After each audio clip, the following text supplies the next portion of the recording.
A grabar. Perfecto, excelente. Bueno, bienvenidos a todos, gracias por acompañarnos a este nuevo encuentro de Autocracias Viejas y Nuevas. En un nuevo capítulo hoy vamos a estar hablando de Bukele de El Salvador.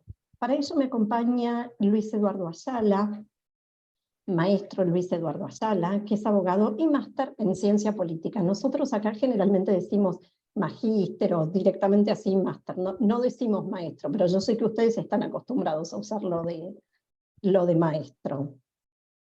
Es coordinador de la maestría en ciencia política y gestión pública, es investigador en las áreas de gobernabilidad, sistemas electorales y políticas públicas, es catedrático universitario de grado en ciencia política, teoría del Estado y derecho electoral, también es catedrático universitario de posgrado en sistemas políticos, políticas públicas y teoría política, y es coordinador o ha sido coordinador de la unidad de investigación de la Facultad de Jurisprudencia y Ciencias Sociales de la Universidad de El Salvador entre 2011 y 2015, y hace mucho tiempo que nosotros venimos conversando acerca de El Salvador y qué pasa en El Salvador a partir de la llegada de Bukele, y ahora parece que el efecto Bukele se está expandiendo en Centroamérica. Hoy veía justamente, Luis, que en Honduras se están proponiendo la cárcel insular también para los pandilleros y demás, ¿no? Así que bueno, parece que hay un efecto Bukele que, como alguien ahí decía en el chat,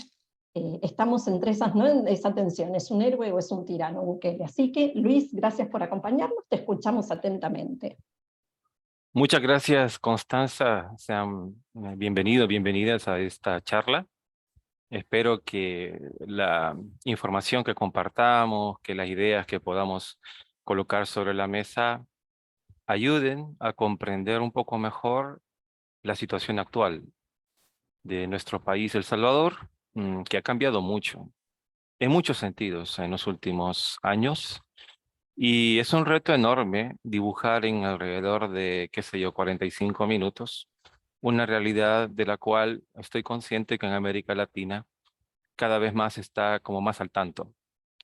Es decir que nunca habíamos tenido en El Salvador, y me atrevería a decir que en Centroamérica, salvo el caso de Arias en Costa Rica, un presidente que generara tanta expectativa, tanta atención, tanto interés respecto a lo que hace y a los cambios que produce, tanto en el sistema político como en el quehacer en el día a día del país. Supongo que esto responde en buena medida a su estilo de hacer política, a la manera en cómo llegó a la presidencia, pero también debe responder a la época que estamos viviendo, mucho más interconectada, mucho más de intercambios casi que en tiempo real entre todos nosotros, en los que las noticias nos llegan tan velozmente de un momento a otro, casi que ni hacemos distinción entre si lo que ocurrió, un desastre que ocurrió en alguna latitud americana fue en nuestro país o no, porque los videos, la información, los comentarios los tenemos prácticamente en el momento. Las redes sociales, medios de comunicación, etcétera, ¿no? Así que he de entender que es una combinación de varios factores el que hace que El Salvador y el presidente Bukele estén regularmente en la atención política nacional e internacional, lo cual también me supone a mí un nivel de reto, porque como nunca habíamos tenido un presidente de estas características, muy pocas veces se nos había preguntado en El Salvador qué pasa con Salvador Sánchez Serén, qué pasa con Mauricio Funes, qué pasa con Antonio Saca, qué pasa con Francisco Flores. No estábamos acostumbrados a eso. Hoy nos estamos acostumbrando a este interés casi que mundial sobre lo que ocurre con el presidente Bukele. Cuando Constanza me pide hacer una reflexión sobre las reformas que se hacen en El Salvador, dado que son tantas, yo traté de enfocarme en aquellas más recientes, es decir, las que fueron anunciadas en el seno legislativo, en el Palacio Legislativo, en el marco del informe de la Nación, que el presidente ha de rendir año con año ante la Asamblea Legislativa, que funciona como una especie de rendición de cuentas y que regularmente es aprovechado por el presidente de la República para avanzar sobre determinadas medidas, cambios o políticas que pretende impulsar en los siguientes días, meses o semanas. Así que me he concentrado fundamentalmente en estas reformas, que yo las diría que son reformas de carácter electoral, pero que esto, la verdad, que irrumpe otros campos más allá del electoral. Irrumpe en el campo de la administración y la gestión pública municipal. Es decir, que El Salvador es un estado organizado territorialmente de forma unitaria. Nosotros no tenemos distribuciones políticas territoriales profundas, comparativamente con otros estados que tienen distribución territorial regional por comunidades autónomas, federaciones, provincias. No, no somos, esa no es nuestra realidad. Nuestra realidad son distribuciones territoriales en donde el poder local o la descentralización dicha de manera como más precisa tiene como referencia los gobiernos municipales, es decir, las alcaldías con sus alcaldes o alcaldesas, sus regidores, concejales, su síndico, etcétera. Así que es decir que ahí le he apuntado un poco mi interés en la reflexión que haré porque es lo más reciente que ha ocurrido. Así como también en el mismo marco, el presidente de la República anunció otra reforma electoral importante. Y esto tiene que ver con la composición de la Asamblea Legislativa. Me refiero a la magnitud electoral que va a tener ahora el sistema legislativo y la integración del Parlamento salvadoreño. Me gustaría aclarar, por lo tanto, si acaso no estaban muy enterados de cómo se integra el legislativo en El Salvador, nosotros tenemos una asamblea de carácter unicameral. Nosotros, por la misma característica territorial, que es la que muchas veces explica la composición de una segunda cámara, ¿no? De una cámara alta. Digo, no siempre, pero muchas veces explica la integración de una cámara alta. Nosotros carecemos de ella. Tenemos una sola asamblea legislativa integrada hasta este año por 84 legisladores y legisladoras, con sus correspondientes suplentes. El cambio ha sido hacia la reducción. Contrario con lo que ocurre en otros países, en otras latitudes, lo que se ha buscado acá es la reducción del número de diputados y diputadas.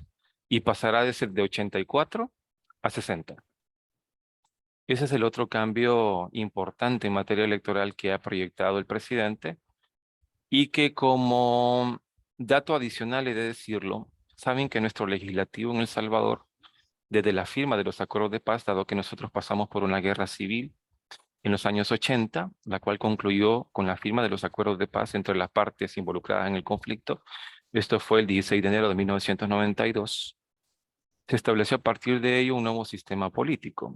Y una característica del nuevo sistema político salvadoreño, desde el 92 hasta el año 2021, me atrevería a decir, si no es que un poquito antes, pero repito, 92 al 2021, ha sido ese esquema plural, el esquema del consenso y de la negociación.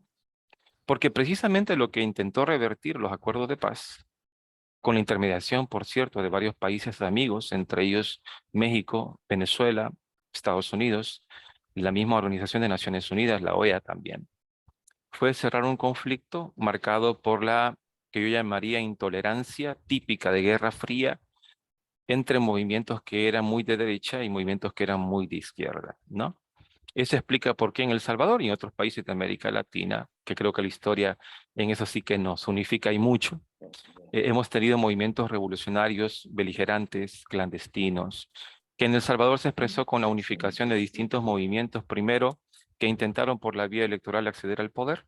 Eso se intentó entre los años 60 y 70, pero producto de una cantidad de coyunturas políticas, de malos manejos electorales, me atrevería a decir, y de una falta de correspondencia entre la transparencia en un proceso electoral y los resultados finales.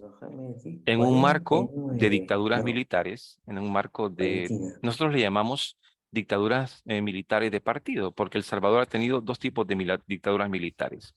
Una de carácter unipersonal entre 1931 y 1944, a partir de un caudillo, que es el que marcó la política en ese país, intentando desde luego evitar que fuerzas de carácter, si quieren ustedes, revolucionarias de izquierda, progresistas, comunistas, socialistas, llegaran al poder, porque es el momento de configuración de esas fuerzas. Entonces, como suele pasar, un golpe de Estado lo aparta del poder en 1944, pero los militares no estaban listos para dejar el poder, razón por la cual entre 1950 y voy a dar una fecha específica, el 15 de octubre de 1979, a través de la configuración de partidos de integración militar, El Salvador se caracterizó precisamente por ese tipo de gobiernos, ¿no? Esa polarización habitual entre gobiernos militares y oposición civil que buscaron la apertura de espacios democráticos para la crítica, para acceder al poder a nivel municipal o a nivel de gobierno central o legislaturas, produce, junto con otros factores, la guerra civil que concluye en 92. Hecho ese paréntesis histórico, el 92 marcó un sistema de partidos en El Salvador que yo le llamaría un sistema pluripartidista, pero que tiene la característica de que sus dos fuerzas principales siempre acumularon mayor poder legislativo. Estoy hablando de un bloque de derecha, representado por la Alianza Republicana Nacionalista, el partido que en mi opinión económicamente es muy liberal y políticamente es muy neoconservador. Y que en el otro lado teníamos al FMLN, el Farabundo Martí para la Liberación Nacional, el partido de izquierda, que fue prácticamente la guerrilla de los años 80 y que se configura como partido político para la década de los 90, listo para competir en un esquema democrático plural. Ellos dos se disputaban prácticamente la hegemonía o mayoría en el legislativo. He de aclarar, no obstante, para entender las reformas que se dieron en el año 2023, he de aclarar que nunca ambos partidos, ni Arena ni FMLN, por sí solos conseguían las mayorías legislativas suficientes como para, por su propio partido político, impulsar reformas por mayoría simple o reformas por mayoría calificada. Nunca tuvieron esa posibilidad. La pregunta es ¿por qué?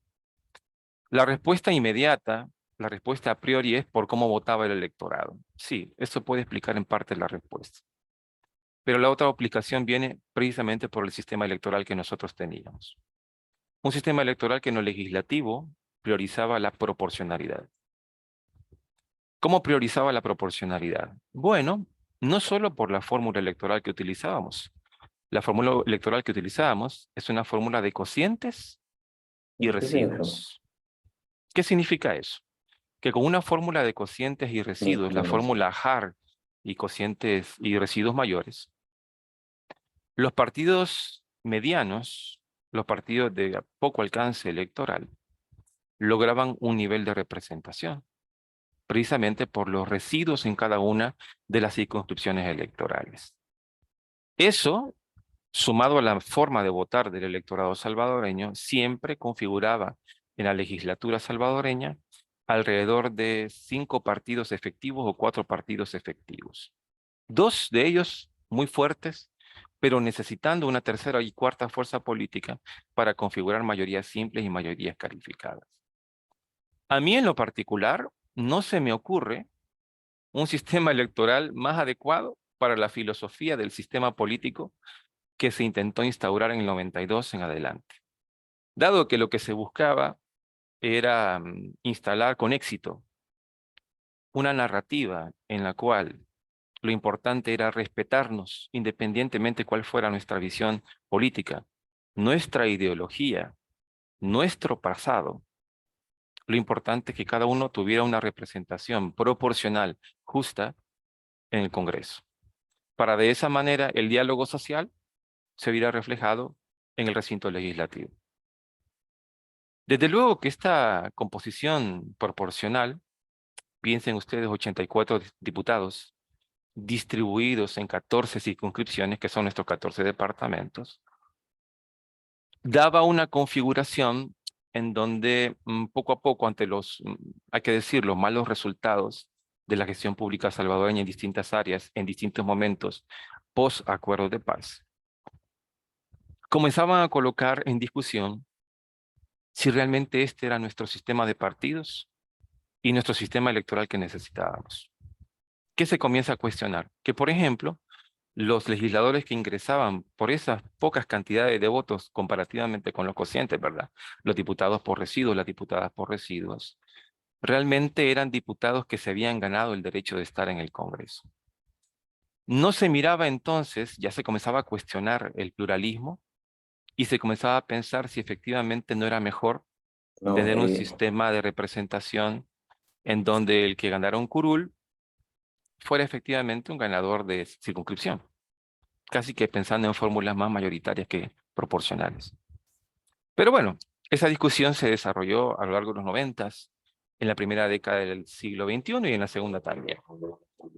Es decir que a nivel gubernamental, el manejo político que se tuvo en El Salvador durante este periodo fue un manejo político en donde una primera fuerza, entre 1989 y el año 2009, es decir, 20 años, estuvo a cargo de la derecha, el partido Arena.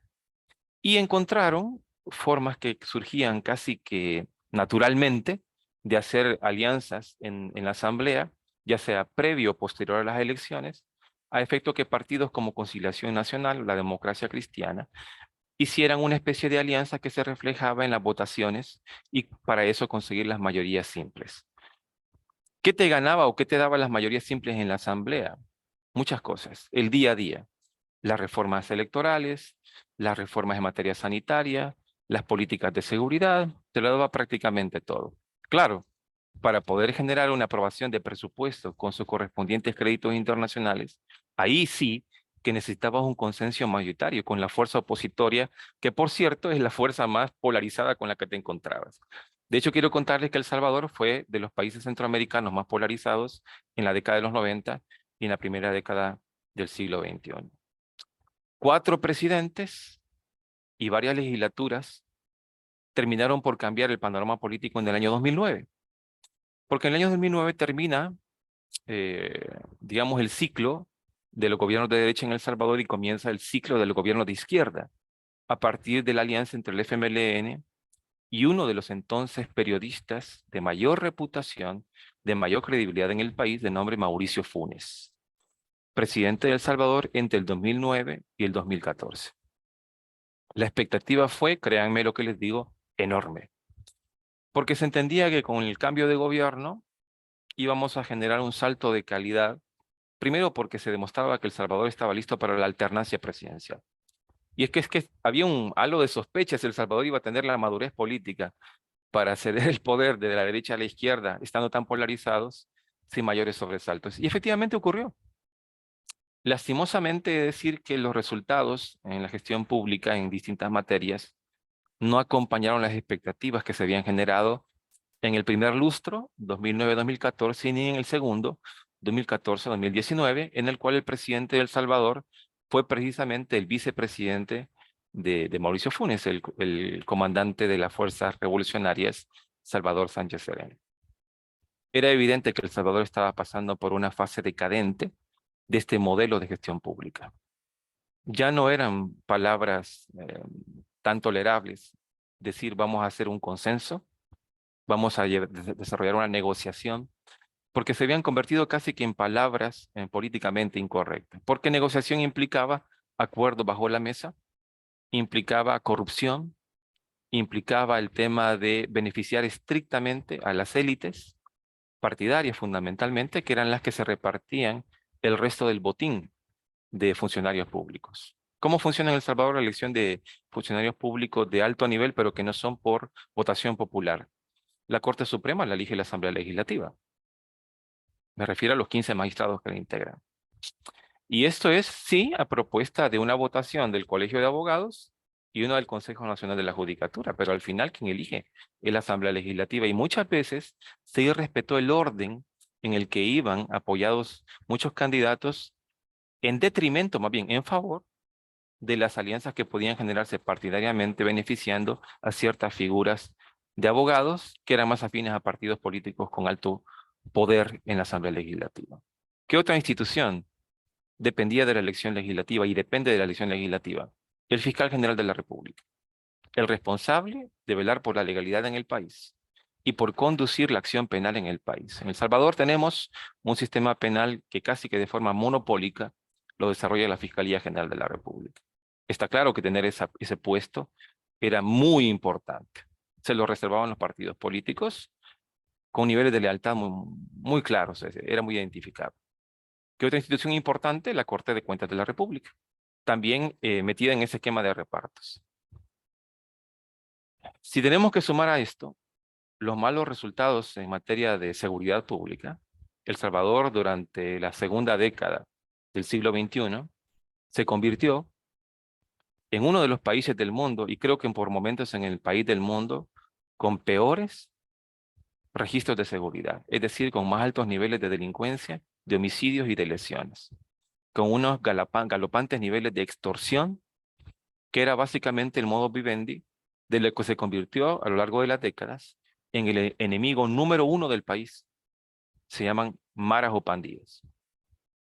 Sin lugar a dudas, el tema de las maras y pandillas en El Salvador merece un tema aparte, una discusión aparte. ¿Cómo surgen? ¿Cuál es la influencia de la cultura norteamericana en los deportados de Estados Unidos hacia El Salvador?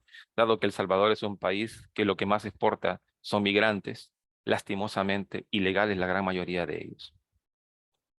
Y pues el fenómeno de las pandillas creció con tal magnitud y tal poder que su capacidad de dominio territorial, su capacidad de extorsión se convirtió en el tema número uno en El Salvador durante varios lustros. Me atrevería a decir que incluso más que la preocupante y asfixiante nivel de necesidades económicas, laborales y de ingreso del salvadoreño, que también es otro tema aparte, que nos ha tenido siempre con una alta preocupación y decepción de la capacidad que puede tener el gobierno de revertir esta situación, bajo el entendido que reactivar una economía y mantener una economía sana, obviamente depende del sector privado en gran medida, pero que también se necesita un gobierno inteligente, un gobierno con visión para poder tomar las decisiones en distintas materias que puedan dinamizar a una economía.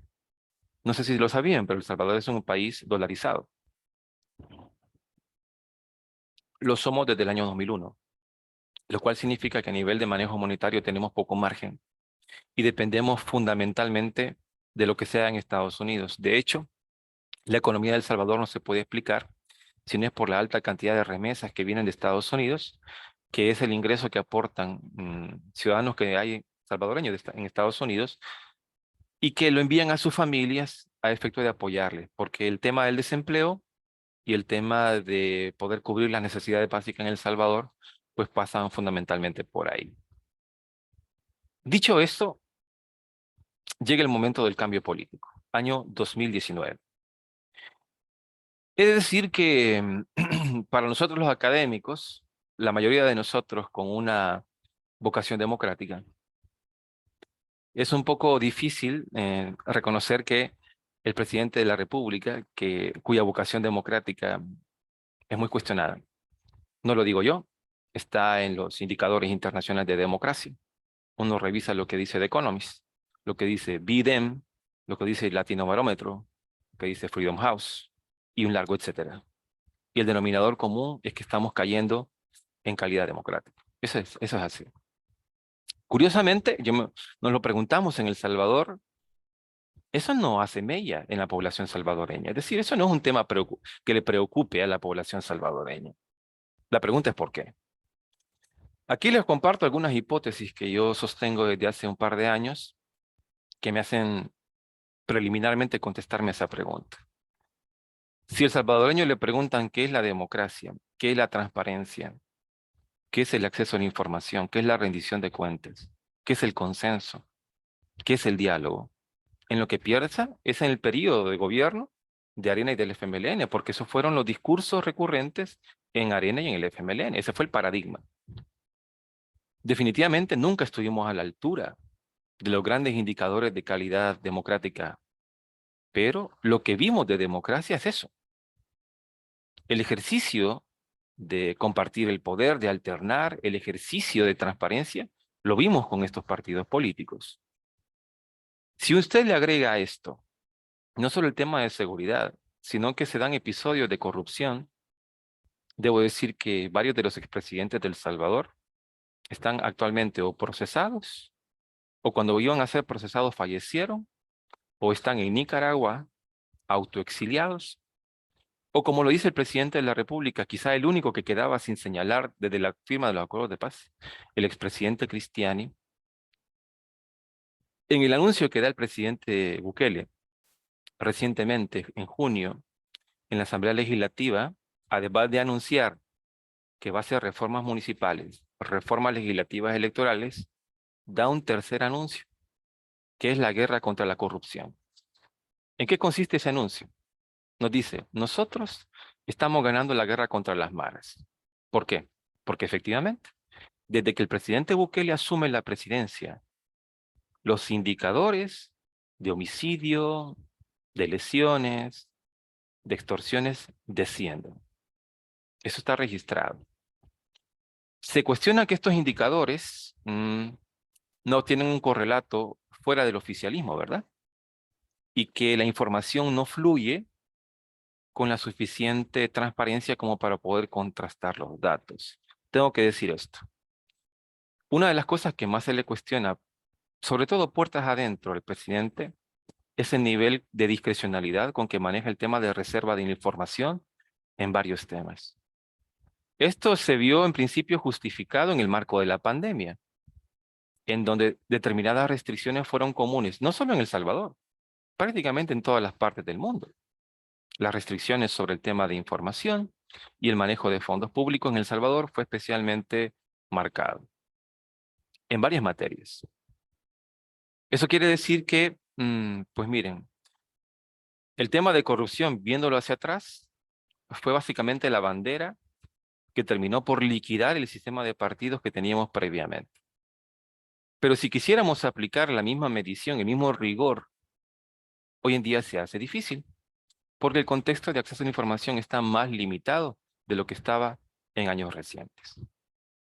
Este es un tema que sería muy importante, en mi opinión, desarrollar, porque cuando uno se aproxima a las reformas electorales a las cuales en este momento voy a hacer mención, para poder juzgar el resultado de las mismas, obviamente necesitamos información. Y esto es algo con lo que vamos y estamos careciendo a efecto de poder hacer los contrastes necesarios.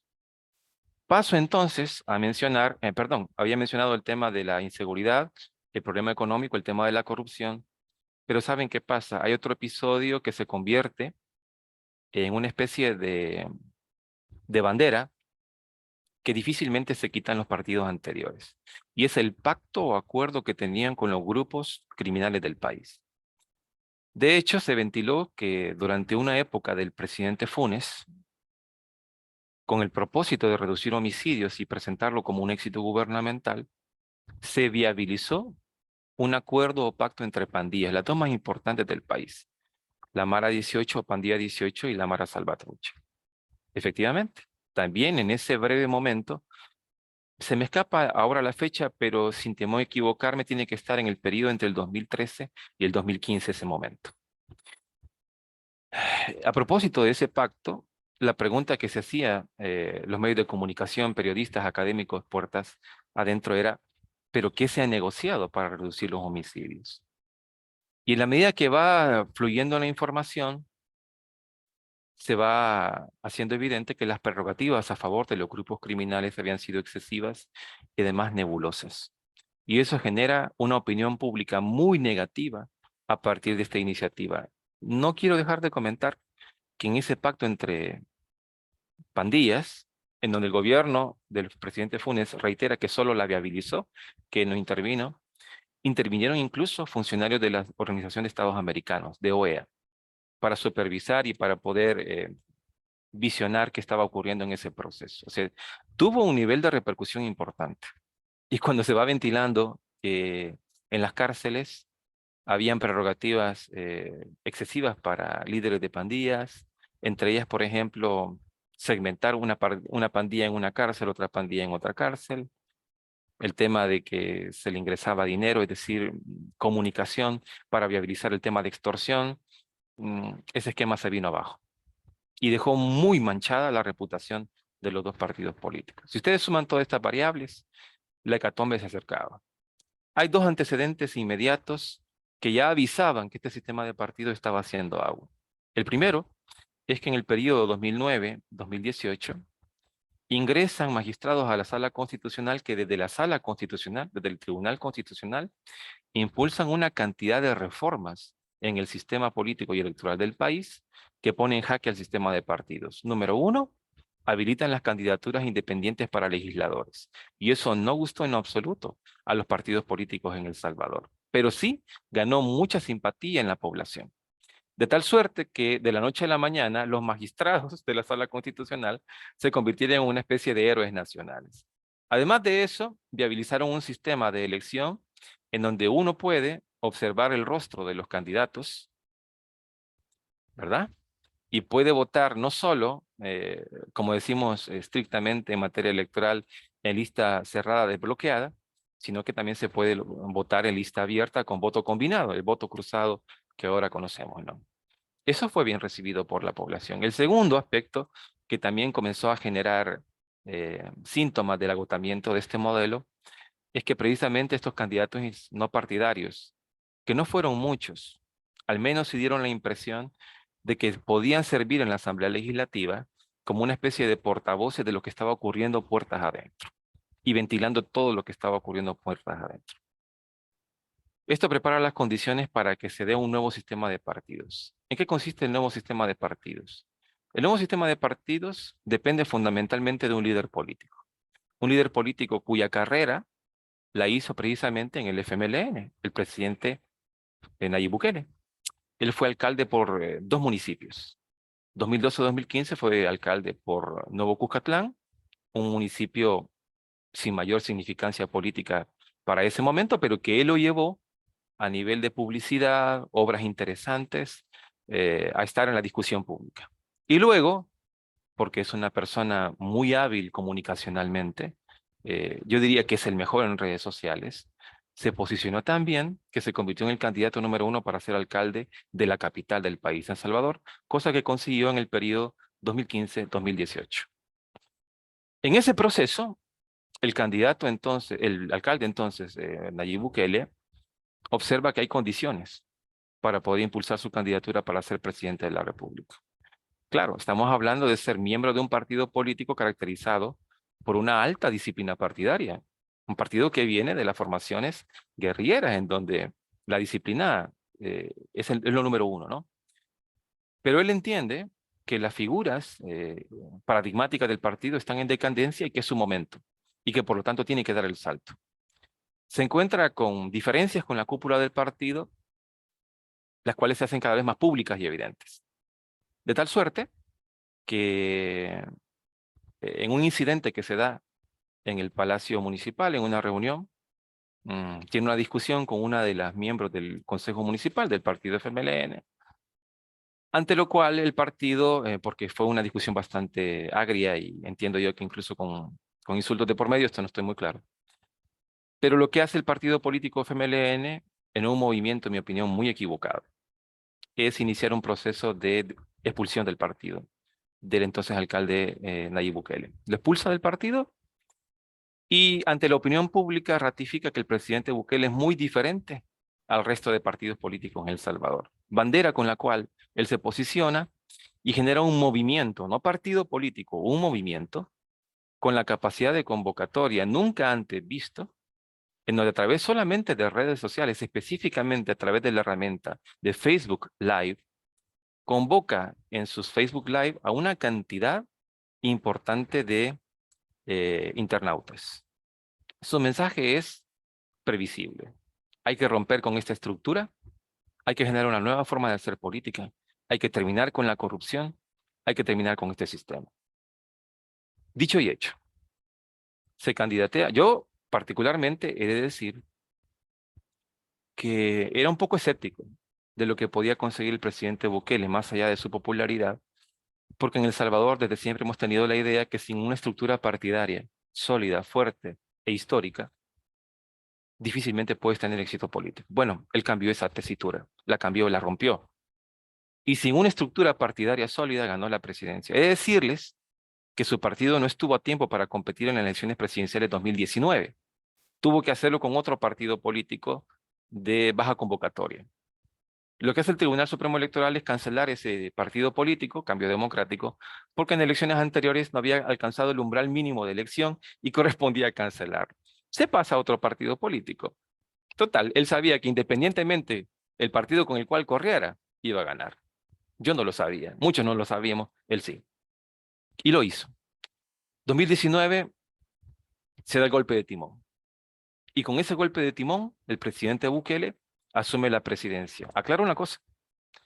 El Salvador no tiene un sistema electoral cuyo calendario electoral haga que coincidan las elecciones. Tenemos presidencias que se renuevan cada 5 años, legislaturas y consejos municipales que se renuevan cada 3 años. Eso quiere decir que en un momento determinado, si tú ganas la presidencia de la República, te puedes encontrar con una asamblea legislativa que sea mayoritariamente opositora. Eso fue lo que le ocurrió al presidente Bukele en el 2019. Porque la legislatura con la que se encontró es la que estaba vigente del 2018 hasta el 2021. Si ustedes revisan la historia del Salvador, o las noticias del Salvador, perdón, de 2020 para acá, en la época de pandemia, van a notar las más altas fricciones que se dieron en la historia del país respecto a un presidente con respecto a un legislativo. Les doy un par de datos para confirmar este aspecto. En El Salvador, como no tenemos una Cámara alta, no tenemos un Senado que revise las resoluciones de la Cámara baja, el ejercicio de control se hace entre la Asamblea Legislativa y el presidente de la República. Salvo que estemos hablando de un episodio de inconstitucionalidad, se mete al conflicto la Sala Constitucional. Pero generalmente el diálogo y el control interorgánico se da entre estos dos órganos de gobierno. En toda la historia, les cuento, el presidente Cristiani solo vetó una vez en su quinquenio. El presidente Calderón Sol lo hizo 4 veces. El presidente Francisco Flores, que fue el campeón de los vetos presidenciales, lo hizo en 59 veces en 5 años. El presidente Antonio Saca, muy a su estilo conciliador, no vetó ninguna ley en 5 años, ningún proyecto de ley. El presidente Funes, cuyas características personales, en mi opinión, son bastante similares a las del presidente Bukele, vetó en 36 ocasiones. Sánchez Serén en 10 ocasiones. El presidente Bukele, en 2 años, vetó 62 veces. Esto implica el nivel de conflictividad, de desacuerdo y el nivel de antagonismo que se marcaba entre el presidente Bukele y la Asamblea Legislativa. Ese es otro punto importante que demuestra que el paradigma político había cambiado en El Salvador. ¿Por qué? Porque un presidente que llega por un partido minoritario con una asamblea opositora, lo más normal del mundo es que llegue con una postura conciliadora, a efecto de conseguir acuerdos mínimos, un mapa de ruta que le consiga con las fuerzas opositoras, mínimamente aprobarle sus proyectos de ley, sus iniciativas, mínimamente alcanzar acuerdos que le permitan niveles de gobernabilidad. Él aumentó la apuesta. Él no llegó con la postura conciliadora. Él dijo, si están con el pueblo, están conmigo. Y si están conmigo, van a aprobar estos proyectos de ley. De lo contrario, era obvio que le iba a generar una contradicción con toda su base electoral. Esa fue la apuesta. Le podía salir muy mal, como le podía salir bien. Y nuevamente, contra todo pronóstico, comenzó a debilitar la oposición en la Asamblea Legislativa. El espacio de la pandemia, la verdad que nosotros pues estábamos confinados, ¿no es cierto? Teníamos tiempo para echarnos toda esa historia. Bueno, fue terrible, porque no sabíamos en algún momento determinado si prevalecería la decisión del presidente en cuanto a los niveles de reapertura económica o prevalecería la posición de la Asamblea en cuanto a los tiempos de la reapertura económica. Y fue difícil porque sí se vivieron episodios serios de ingobernabilidad. Esto termina en el año 2021, cuando en la elección legislativa de ese año, el presidente del Bukele, a través de su partido, ahora sí, inscrito Nuevas Ideas, consigue la mayor cantidad vista de diputados y diputadas en la Asamblea. Alrededor de 55 legisladores, necesitando 1 o 2 para mayoría calificada y bastándole sus propios legisladores para mayoría simple. En este contexto aparecen las reformas que en este momento les voy a compartir, que es la reforma municipal y la reforma legislativa. Para el 13 de junio de 2023, se impulsa a través de esta conferencia que, más bien, este llamado a la nación que hace el presidente Bukele, la reestructuración municipal. A mí me ha parecido, saben, que dicen que una imagen vale más que 1000 palabras, y si esa imagen está acompañada de sonidos, pues mucho mejor. Yo tengo aquí preparado precisamente ese fragmento cortito en donde el presidente Bukele da ese anuncio sobre la reducción de municipios. Si me lo permiten, yo muy brevemente se los corro, son pocos minutos, y en esos pocos minutos después hacemos una reflexión corta de ese cambio, ¿de acuerdo? En este momento estoy habilitando el video donde se va a correr, Dale. y en este momento lo comparto a través de Zoom. Habilitamos el sonido. Acá está, reducción de municipios. Esto fue, repito, en junio de este año. Quiero que pongan atención a la justificación de este cambio, porque creo que cuando lo diga el presidente, se entenderá todo el background que les he mencionado previamente. Ustedes están viendo esto en este momento. Así es. Es otro país.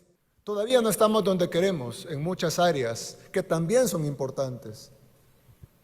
Sin embargo, hay unas decisiones que no podemos seguir aplazando, porque debemos garantizar una mejor gestión pública y tener los recursos necesarios para satisfacer todas las necesidades que nos faltan. Por eso hoy quise hacer 3 anuncios.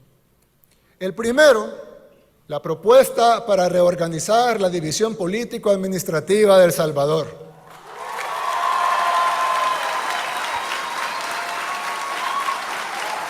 Vamos a reducir el número de alcaldías del país de 262 a 44.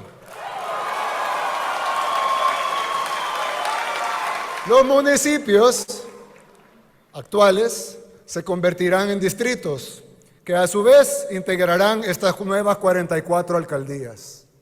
Es decir, ya no tendremos 262 alcaldes, ni 262 consejos municipales, ni todos los demás colaboradores de confianza que tienen, ni síndicos, suplentes, tesoreros, gerentes, asistentes, asistentes del asistente, etcétera, etcétera, etcétera. Permítame hacer un paréntesis para entender un poquito de qué va esto. Hay un precedente a partir del cual el presidente Bukele deja bastante claro que la manera de gestionar públicamente en la que él cree es concentrar y centralizar. En El Salvador tenemos un esquema de financiamiento de los municipios, en donde una parte es a través de la recaudación fiscal que hacen los municipios, y la otra parte es a través de la erogación que hace el gobierno central para apoyar los proyectos de los municipios.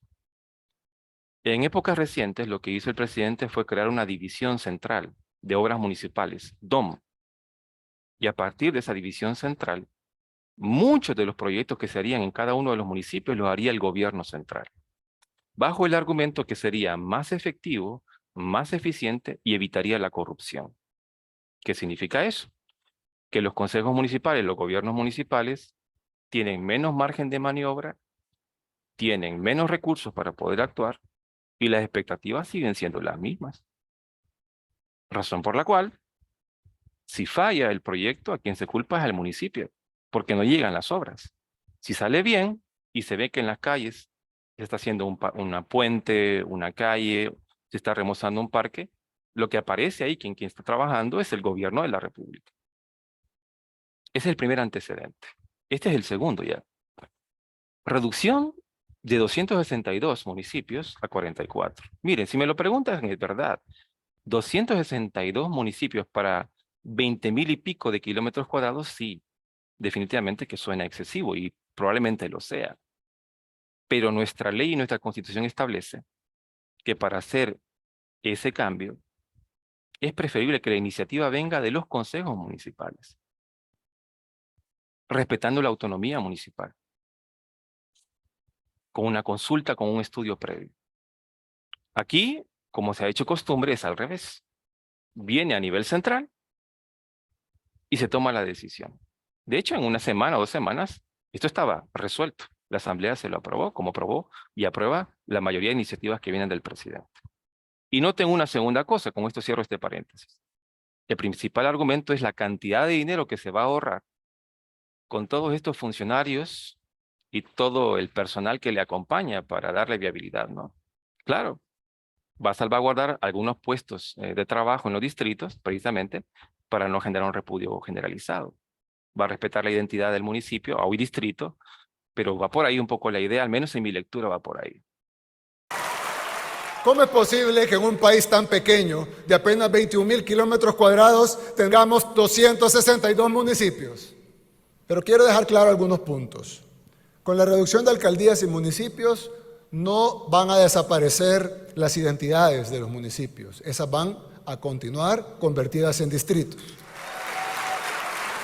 Tampoco desaparecerán las oficinas que todo el mundo conoce, que actualmente hay en cada municipio. Seguirán ahí, no tendrán que ir más lejos a hacer un trámite. Lo harán en el mismo lugar donde siempre lo han hecho. Las tasas municipales continuarán siendo las mismas en cada distrito, sin incrementos, por decreto. Este decreto legislativo que estamos proponiendo tampoco despide a los empleados municipales. Los que se van son los puestos de confianza. El nombre de los municipios no cambiará, ya que continuarán siendo distritos y podrán seguir celebrando sus mismas fiestas y tradiciones de siempre. Ahora bien, esta decisión sí nos va a permitir varias cosas.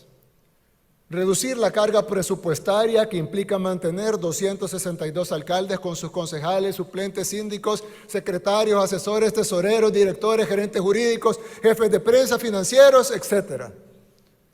Hacer una distribución más equitativa de los impuestos y que los municipios pobres puedan recibir más al pasar a formar parte de otro conglomerado de municipios. Permítame un segundo paréntesis. Hasta el día de hoy, la lógica de la descentralización pasa no por reducir el número de municipios o gobiernos, pasa por fortalecer sus competencias, asignarle recursos y obviamente hacer una contraloría, una supervisión de su funcionamiento. Hay que decir entonces que la lógica planteada acá no está muy acorde a lo que tradicionalmente entendemos como descentralización, porque incluso la forma de éxito que prevé el presidente es que fusionando los municipios, hoy distritos pequeños, con los grandes, alcanzarán el desarrollo de los municipios grandes, dado que van a corresponderle en las mismas tasas de crecimiento y de recaudación. No lo sé, pero eso es un poco la apuesta que hasta el momento se está planteando. Con mejores ingresos. Realizar grandes obras que puedan beneficiar a varios municipios desde las alcaldías, que ahora no pueden hacerse por burocracia o por leguleyadas. Mayor uso de los fondos públicos en obras y no en planillas. Todos saben que El Salvador es un país pequeño. La forma que ha sido administrado localmente es totalmente inviable. Es algo que debió haberse cambiado hace mucho tiempo y no se hizo. ¿Por qué? Porque no harían nada jamás que golpeara a sus financistas o para el reparto de plazas. Pero ahora sí, ahora se hacen las cosas con valentía y con liderazgo. Ahora van a poder elegir mejores alcaldes y también fiscalizarlos. Más fácil elegir 44 que 262. Es más fácil fiscalizar 44 que 262. Por eso deberán trabajar más arduo y con más honestidad que antes, sin distinción. Y la gente podrá escoger a los mejores. Todos los municipios tendrán oportunidades equitativas para crecer. Ahí concluye el fragmento que he querido compartir con ustedes. Quizás por tiempo me queda todavía el análisis así muy puntual de lo que ocurre a nivel de la reforma legislativa, pero probablemente lo podamos platicar en la parte de preguntas y respuestas en los minutos que nos quedan. Pero les doy el dato a nivel de reforma legislativa, creo que lo dije al principio, ¿no? De 84 legisladores pasamos a 60, que es un número que ya se tenía antes de los acuerdos de paz y que aumentó a 84 precisamente, y en eso es verdad, para darle oportunidad a las nuevas fuerzas políticas que se sumaban a la vía democrática, a la competencia partidista en El Salvador. Bueno, por el momento me quedo por acá. Yo agradezco la atención, el interés que han tenido con mis palabras y estamos en total apertura para poder charlar sobre cualquier duda que puedan tener. Bueno, Luis, primero Quiero agradecer muchísimo por esta explicación que nos diste. Empiezo por el final. Me llamó mucho la atención la frase: esto es en la Asamblea Legislativa, donde estaba hablando que está nuestra fe puesta en Dios. ¿Y eso ya estaba o lo puso Bukele? Hay dentro de la narrativa gubernamental dos conceptos que se convierten en el centro de gravedad política: Dios y el pueblo. Y el presidente lo ha dicho en reiteradas ocasiones. Son a los únicos a los que les voy a rendir cuentas. Yo no tengo por qué reunirme con otros partidos políticos. Esa es una forma de hacer política que caracterizó a la etapa anterior. El pueblo ha sido claro cuando me eligió. Fue claro con lo que me pidió. Y lo que me pidió es esto. Razón por la cual, es decir, esta manera de entender la política, obviamente se transfiere a la Asamblea Legislativa porque es mayoritariamente oficialista. Y pues lo que observamos es eso, ¿no? Es una especie de sello importante del presidente de cara a cómo enfrenta, digamos, los retos del país. Un dato adicional: en el marco de la pandemia, él oficializó el Día Nacional de la Oración. Y eso sí que le aglutinó bastantes lealtades y simpatías de un país que, al menos nominalmente, somos profundamente cristianos. Así que pienso que ha sido una palanca importante también de apoyo. Gracias, Luis. Me parece muy interesante algo que están preguntando por el chat y que vos hiciste alguna referencia, y es los altos buqueles de aprobación, los altos niveles de aprobación que tiene por parte de la población en general, ¿no? Y yo acá ¿Correcto? voy a hacer un disclaimer. La primera vez que Luis me invitó a dar clases en su maestría fue allá por el 2018, fue antes de la elección de Bukele, que termina el año que viene y ustedes no tienen reelección, y por eso está todo el tema de la discusión acerca de su reelección, ¿no? Ahora nos hablas de eso si querés, Luis, un minutito más, pero yo recuerdo en ese 2018 que sobre todo los jóvenes estaban muy cansados del sistema de partidos tradicional. Arena y de este Frente Farabundo Martí que Luis estaba diciendo, comentándoles, y realmente era como muy notorio la divisoria de aguas que había entre una generación más grande, yo diría de 50, pero casi 60 y pico de años, y los jóvenes.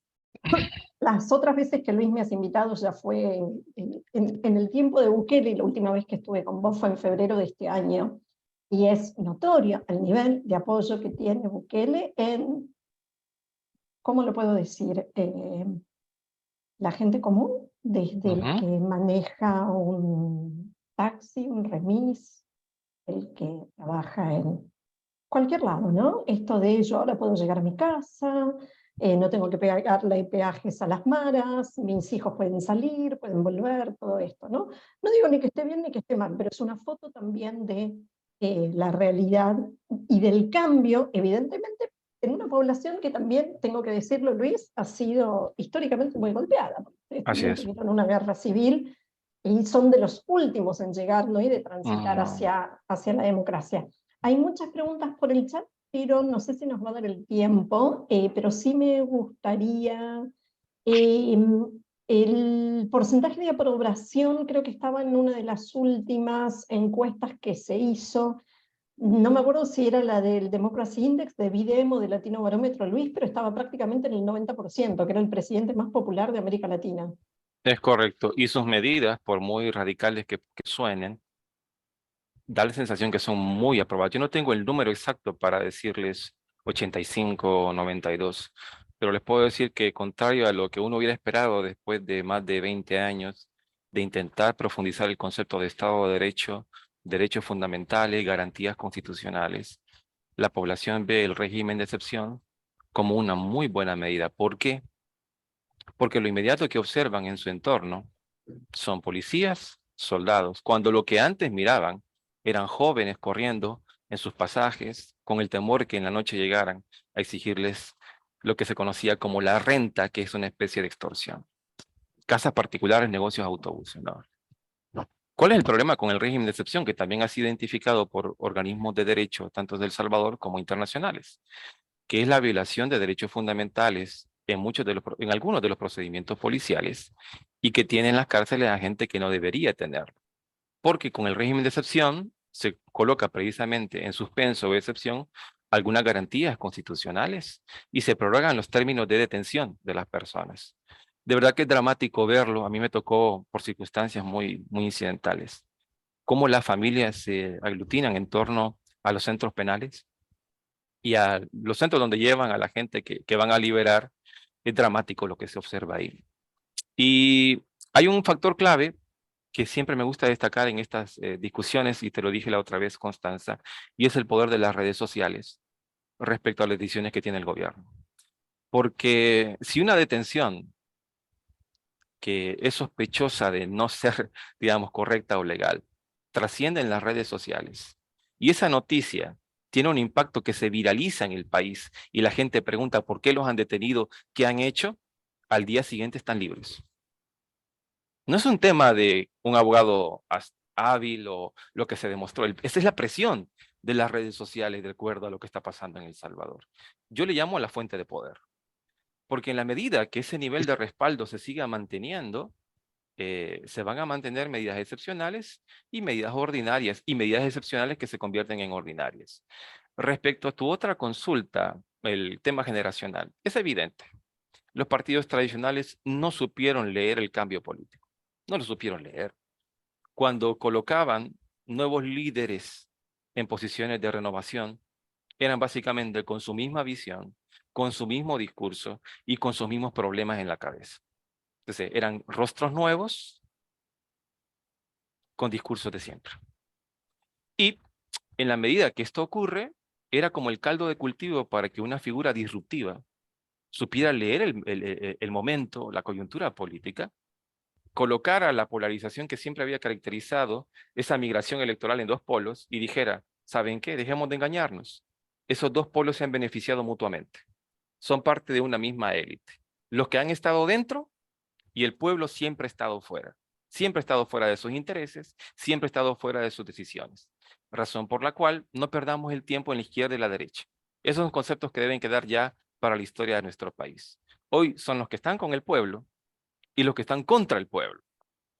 Y de esa manera hace ese movimiento, digamos, en donde atrae mucha lealtad y simpatía. Repito, es una persona muy inteligente y muy hábil en redes sociales, en donde la gente que no se sentía identificada con los partidos por un tema generacional, y los que generacionalmente se sentían identificados un momento, se sentían decepcionados, encontraron un referente en quien colocar sus nuevas expectativas políticas. Así que también hay que decir que es un presidente bastante heterodoxo en términos de cómo se maneja la información pública, porque primero avisa vía Twitter qué es lo que va a hacer, y después el aparato gubernamental se comienza a poner en marcha para ejecutarlo, lo cual significa que mantiene un nivel de comunicación constante con la gente. Está muy pendiente de lo que ocurre a nivel de redes sociales y, por cierto, reacciona muy rápido, ¿no? Lo que caracterizó a nuestra clase política de siempre es una lentitud. O sea, ocurría algo y siempre nos escondíamos bajo el argumento de que sí, pero el Estado de Derecho, el debido procedimiento, y los problemas se hacían más grandes y no teníamos eficacia. Hay quien ha dicho con mucho acierto, lo he escuchado muchos profesores de Estados Unidos, que el problema de América Latina es que o tiene gobiernos autocráticos o gobiernos muy inoperantes. Y la inoperancia y la ineficacia socava la confianza de la gente, porque podemos ser muy consensuales, pero si no somos efectivos, la gente lo ve como un obstáculo para el desarrollo. Lastimosamente es así. Y esto es lo que caracterizó la etapa anterior en El Salvador, en mi opinión. Sí, donde se cruza inoperante con corrupto, ¿no?